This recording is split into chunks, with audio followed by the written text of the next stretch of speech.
Police report. Police report. Sa Police Report. Ang Police Report hatod kaninyo ni Board Member Nemesio Imi Lahi-Lahi, Board Member, 2nd District, Misamis Occidental, Chairman sa Committee on Peace and Order sa Sangguniang Panlalawigan. Police report. Police report. Sa Police Report, tirador og helmet tugyan sa kapulisan sa Usamis. Ano ang Police Report ni Johnny Tomei? Gidungog na gayud ang pag-ampo sa mga individual nga dawad-an og helmet gumikan kay gikawat. Kini human nasakpan og nasikop sa kapulisan sa Dakbayan sa Usamis ang suspect dili palang tugay. Ang suspect naila nga si alias Ladin, 25 anyos og residente sa Barangay Lutaw, sakop sa lungsod sa Panaon, Misamis Occidental. Ang ulahing insidente sa pagpangawat nga gikalambigitan sa suspect nahitabo sa Mars Medical Center. Dili hamay ang pangbiktimahong mga helmet kadto gayong mahalon sama sa ibo og spider. Dako ang pagtuo sa Usamis PNP nga si alias Ladin mao'y prime suspect sa mga insidente sa kawat og helmet sa Dakbayan sa Usamis og sa mga silingang lokalidad. Og padayon pa ang investigasyon sa kapulisan kung aduna pa ba kini mga kauban.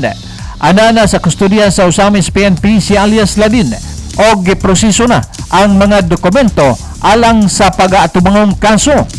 Gipahibalo usab sa Usamis PNP alang niadtong mga individual nga bag-o lang nawad-an og helmet sa pagbisita sa police station pamasin nga sila ang lehitimong mga tag-iya nini.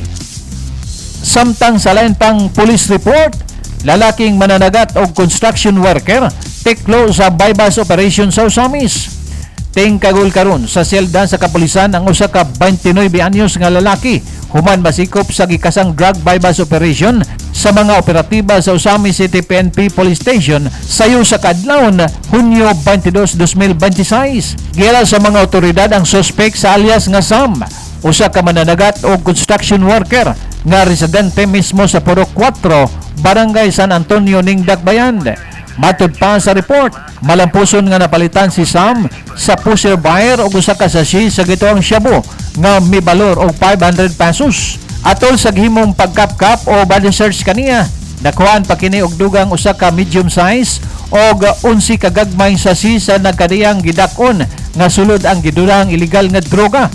Ang malampusong operasyon gipanguluhan ni Police Captain Alpipi sa Badokya ubos sa direktang pagdumala ni Police Major Agustin G. Araso.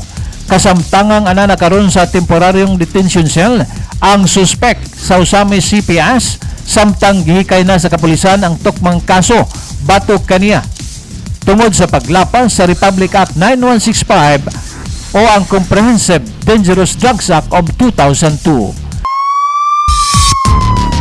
Alang sa Police Report, Johnny Tomei reporting.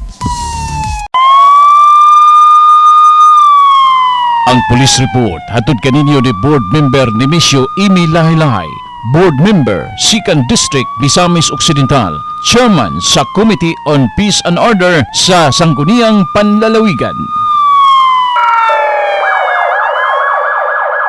1 TV Patrol.